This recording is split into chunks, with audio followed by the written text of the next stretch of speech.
Who is it? I would happen to know the one with the flow. Who did? Right. Okay, I cannot end this day without welcoming you to my beautiful city. I am Kim Crayton. You can follow me on Twitter at KimCrayton1. And this talk is, I don't do non-technical talks. So I just want to give you a, what do they call it, a trigger warning. Hashtag, I'm causing a scene, okay? All right, my credentials. The reason I put my credentials out there is because somebody in this audience will ask, why should I be listening to that black woman from the South? So here's why you should be listening to me. I have over 25 years of experience working with learners of all ages, all abilities. I'm actually certified, special needs certified. I've worked corporate in our educational systems, all kinds of things. I have a master's in training and development, which means I write curriculums, I work workshops. That's why this one didn't get written to this morning. I can officially say I'm a doctoral candidate. I will be done in August. I'm pursuing a doctor's of, come on now, I'm paying for this. I am pursuing a doctor's of business administration, specializing in technology entrepreneurship. And my topic is successful strategies for increasing organizational knowledge sharing, and that's through mentoring software developers. And I am currently writing the book, How to Leverage Organizational Culture for Competitive Advantage. So that's who I am. All right. When we talk about inclusion and diversity, we will never change how we do business until we change the definition of technical. Okay, guys. Okay. You're screwing this up. You're really screwing this up. Okay. So if I have to fill out a CFP, and the CFP says, check if it's a technical talk or a non-technical talk, I have a problem with that. Because technical talks are valued and people get paid. When you have a technical job, people want to pay you. They don't think of asking you for free labor. But when it's a soft skills talk, soft skills, boy, if you had the level of skill I had with these soft skills, you would not say it's a non-technical talk. So we need to really work on that because there's a devaluing of when people see soft skills or non-technical talks. No, I am not going to live code, but those same people who are live coding can't do what I do. And so I am going to fight for my value in this industry. So how many of you would feel comfortable approaching a thought leader who you really admire and asking them for free work? Raise your hand if you feel comfortable on that, because that means you really got some cojones. Nobody. But do I constantly get, hey, Kim, let's go for coffee. Hey, Kim, let's do this. Hey, Kim, they slip into my DMs real quick and ask me this I have a quick question for you, a simple question for you. No, baby, that's a consulting fee. So we're going to define these things. People who know me know I will define whatever in Google all the time. Because I want to make sure that we're all using the same definition. Because when we're using the same definition, we don't have a problem with communication. So when I tap on your shoulder and say, hey, that's not what we agreed on as the definition, you have nothing to say. Because I need you to shut up. So I'm going to talk about technology. Technology is, as we know, it's a tool, right? It's something we use. Technical is relating to a particular subject, art, or craft, and its techniques. So there's technical and technology. Technical, technology. Technical, technology. Raise your hand if you get that. We all got that. Okay, so we're all in agreement, right? Okay, there we go. So April spoke yesterday about emotional intelligence and replacing the term soft skills with, I just had a brain fart. You're right there. What is it? Thank you. See, I love audience participation. Catalytic skills. And I don't like the word soft skills. We need to stop using those. Those emotions, somebody who's emotionally intelligent, Do you know anybody who's emotionally intelligent or who's working on those skills? They're not the people who are sitting next. Those are not those people. And I'm sure you're all working with those people. Those people are not emotionally intelligent. So, and doctor, please let me say this right. Kaku? Yes, Kaku talked about intellectual capitalists. And I'm so happy he talked about that, because what I've been talking about, last year I did 19 conferences. I keynoted 5 of them. And I talked about inclusion and diversity. Thank you. Yeah, go ahead. Yeah. Give it to me. That's what I'm talking about. Yeah. And what I got frustrated with, because, okay, I have a philosophy in life. Do I want to be right or do I want to be happy? By the end of the year, I was not right or happy. Because people find inclusion and diversity soft skills, these non-technical skills. But the data is showing that if you don't have inclusion and diversity, you cannot create products and services for a global market, which will affect your bottom line. So I talk about this not from a moral or political stance, but from an economic and a business perspective. You can't argue with me with data. So I love how he talked about this, because I've been saying this. If all you have is a skill, you will be replaced with the robot. So can you see this?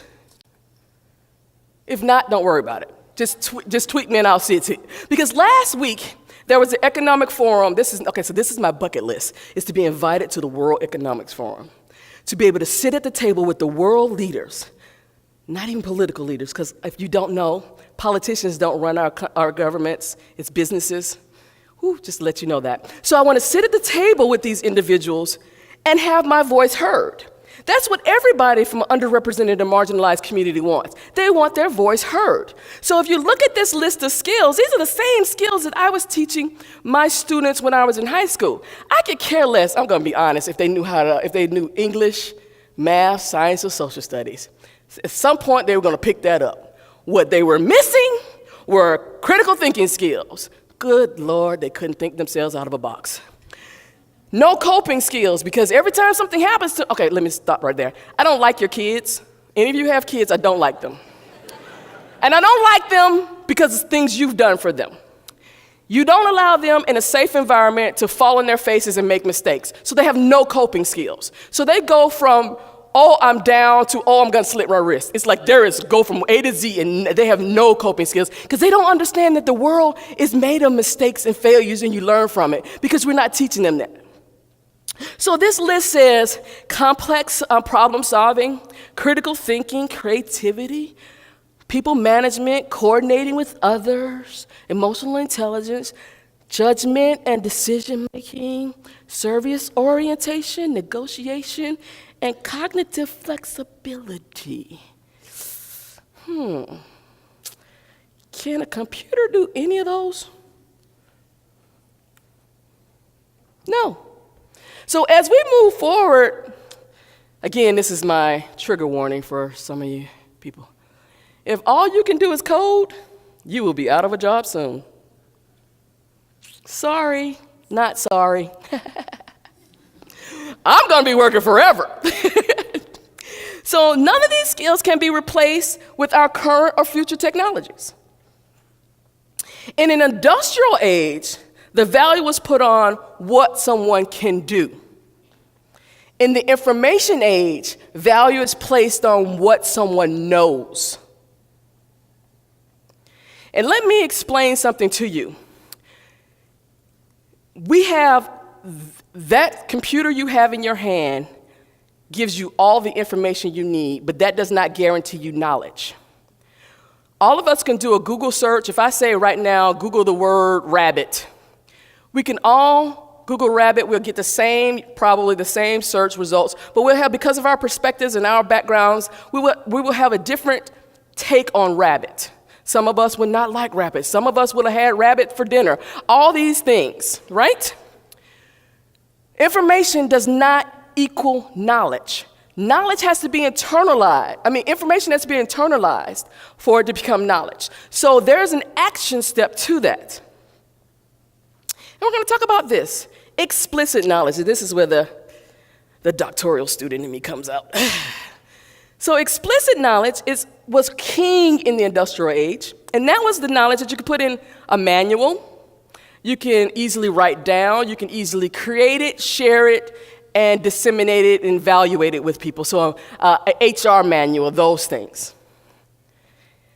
Explicit knowledge can easily be automated.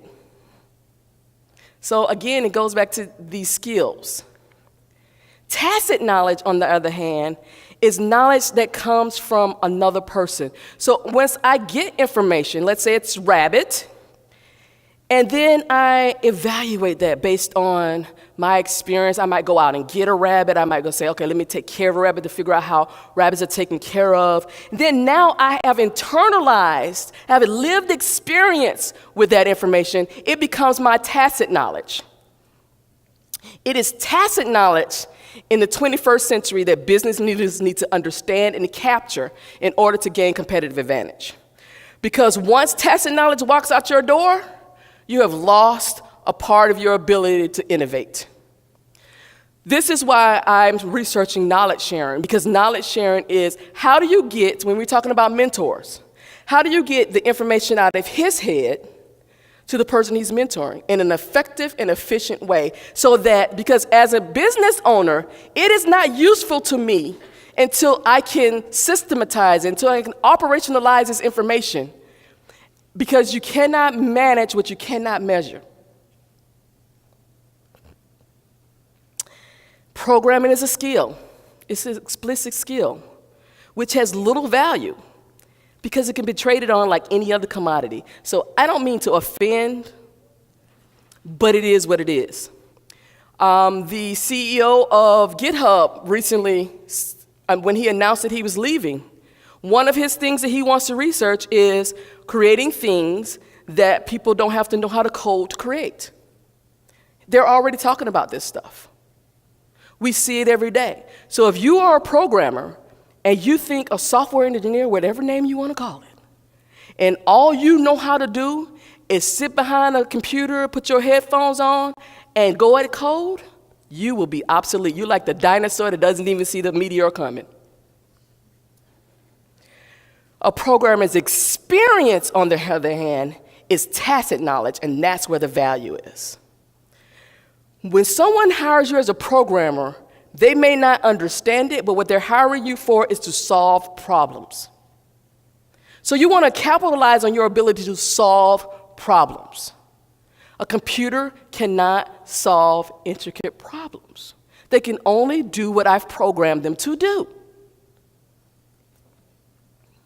So the conversations that I hear, Angular versus React and blah, blah, blah, blah, blah, are demonstrations of individuals subscribing to that they value the tool or the technology rather than leveraging the value of the tool user. Can I get another one? So they're a waste. So it's the classic, I'm seeking a simple solution to a complex problem. Everybody wants a microwave solution to things. There are no microwave solutions to these. We did not step over here and get the problem, and we're not gonna get out. A tool is a tool. When you're building a house, you don't sit back and evaluate the tools. If the freaking thing needs a hammer, you grab a hammer. You don't sit back and pontificate, do I need a wrench? So I don't care what tool you use. I don't care what framework you use. It's the decision making behind the tools that you use that matter and will keep you employed and of value. So just like you, just as you decided you wanted to be a programmer, I decided, okay, I get it, but not for me. What I saw based on my skill set were that individuals and teams, they needed professional development and business operation strategies for these three reasons. A product or service is not a business. It's a product or service. And this is the issue I have with a lot of entrepreneurial incubators and all these other things. They focus on go-to-market strategy and all these other things in the lean canvas model. That is for a product and service. A business has strategies, has a structure, has a foundation. You cannot measure what you cannot manage what you cannot measure. So even if you've succeeded at something, if you do not have operationalized your policies, your procedures, and your processes, you have no way of managing whatever data comes out. So if you're successful, you have no idea why you were successful. And if you fail, you don't have any way to get positive feedback from the failure so you don't do that thing again. And also, as I said, successful businesses are built on foundations that enable leaders to be able to plan, which is scale, evolve, which is learn, take that tacit knowledge and learn something, because that is your competitive advantage. I hear this all the time. I don't want to bring in a newbie and train them because they're going to leave. No, your culture sucks. That's why they're leaving. One. But what happens is, if you're able to take what they've learned, their knowledge, and use that to gain a competitive advantage, there are two things you gain competitive advantage on: price or differentiation. Who the heck wants to compete on price? So you need to figure out how to differentiate. And so that's what you need to learn. That's what testing, so somebody can come in and steal your code base, they can steal all your customers, but they can never do the job that you do it the way you do it. And that's why there's no competition. And you need to be able to have some thought about recovery, because at some point, somebody's gonna screw up. But if you have nothing in place and have thought about these things, how do you recover from that? So my ability to internalize and articulate tacit knowledge in ways that enable programmers and other individuals in other business functions to hone their craft and become better members of a community is very technical. Many of you, we've seen some great speeches, but I'm going to be honest, many of those same people cannot give the same kind of talks I can. I can't give the same kind of talks they give. And so because not everyone can do it, I have a very specialized skill. It's very technical. So our ability to become more inclusive and diverse, we must look beyond gender and race. I keep telling people, it's not just about gender and race. And critically examine various ways that our intentional and unintentional biases place barriers for people to enter this field. You can program all you want to. You would never have a business if you don't have anybody who can run your operations, who can pay your bills, who can market for you. Those things are just as important as somebody who can code. So let's stop using these ninja terms, these rock star terms, all these masculine, testosterone-driven terms. Just stop it. Because to be able to compete in a global community, to be able to sell your products and services that are built on a foundation of a business that can compete, you have to have people with different perspectives and different perspectives and varied voices at the table, and they have to be heard. And not only heard, they have to have value. Because without that, you're paying lip service. And I'm going to be honest with you, and I'm just going to call out my white folks. I'm so sick of y'all playing lip service. Shut up telling me what you're going to do, and just do it. If you believe these things are important, don't tell me how difficult it is in your business and your job to get your manager to do. It's hard as hell living as a black woman in the South. Get over it.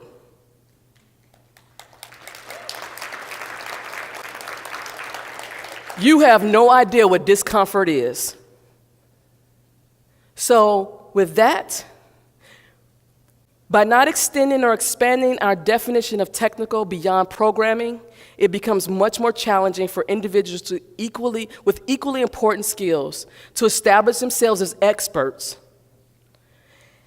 and to get the respect, and I should have put that in red, the compensation God knows that they need. So thank you, and have a wonderful day.